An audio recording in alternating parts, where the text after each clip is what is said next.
आज जळगाव जिल्हा आणि राज्यातील विविध सामाजिक संघटनांचे पदाधिकारी आज इथे मुकुंद भाऊ आणि आमचे सुरेंद्र भाऊ पाटील यांच्या नेतृत्वाखाली आज आम्ही इथे माननीय जिल्हाधिकारी यांना नुकतेच चोपडा तालुक्यामध्ये जी आदिवासी भगिनीसोबत झालेला आहे त्या प्रकाराबद्दल निषेध करून शासनाकडे अशी एका निवेदनाद्वारे मागणी केलेली आहे की अशी घटना पुन्हा होऊ नये।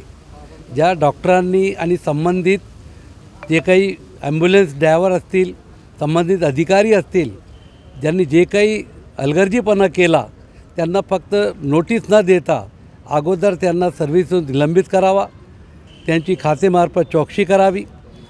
इतका फंड आपल्या आदिवासी भागासाठी येतो तो जातो कुठे? यांना बायोमेट्रिक सिस्टम लागू करा।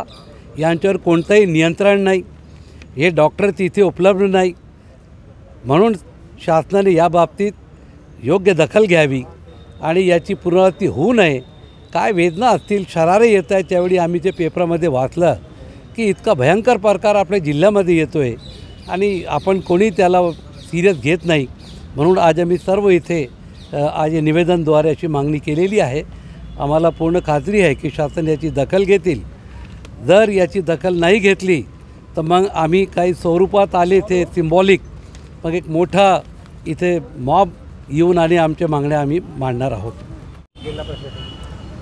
चोपडा तालुक्यातील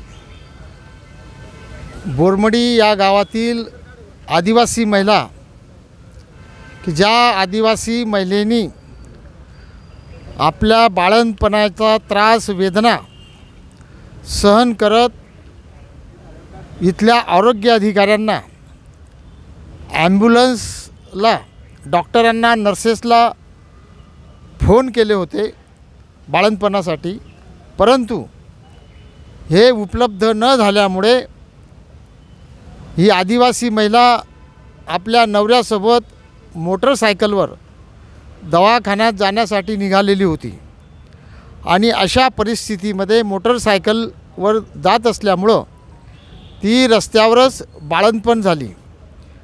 हा आरोग्य कर्मचाऱ्यांचा, आरोग्य प्रशासनाचा अतिशय दिरंगाईपणा आहे।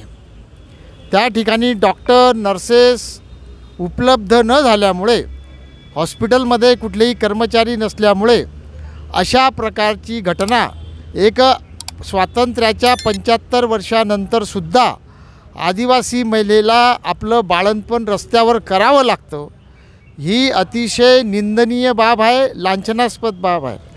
तेव्हा जिल्हा प्रशासनाने, माननीय जिल्हाधिकारी आणि जिल्हा परिषदेचे मुख्याधिकारी यांनी या घटनेला जे जबाबदार कर्मचारी आहे आरोग्याचे त्या सर्व कर्मचाऱ्यांना तातडीने निलंबित करावं, या प्रमुख मागणीसाठी आज जळगावचे जिल्हाधिकारी यांना जळगाव शहरातील विविध सामाजिक संघटना ज्या प्रगतिशील विचाराच्या आहे, अशा विविध संघटना पुरोगामी विचाराच्या आहेत, त्यांच्या वतीनं एक निवेदन सादर करण्यात आलेलं आहे। त्यामध्ये मराठा सेवा संघ आहे, मौलाना आझाद मंच आहे, एकलव्य आदिवासी संघटना आहे, त्यामध्ये अंत्योदय संघटना आहे, भारतीय बौद्ध महासभा आहे, जनक्रांती मोर्चा आहे, लोकसंघर्ष मोर्चा आहे, अशा अनेक, भीमसेना आहे, अशा अनेक विविध संघटनांच्या प्रमुख पदाधिकाऱ्यांनी आज जिल्हाधिकाऱ्यांना निवेदन दिलेलं आहे। जिल्हाधिकाऱ्यांनी तातडीनं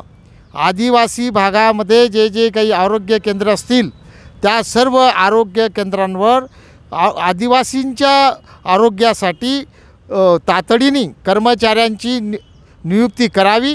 आदिवासी दुर्गम भागामध्ये आरोग्यापासून वंचित असलेला आदिवासी वर्ग आहे, या वर्गासाठी ही सेवा तातडीने पुरवावी आणि संबंधितांवर कारवाई करावी, अशी आमची या आंदोलनाच्या माध्यमातून प्रमुख मागणी आहे। 2025 साल चाललेलं आहे।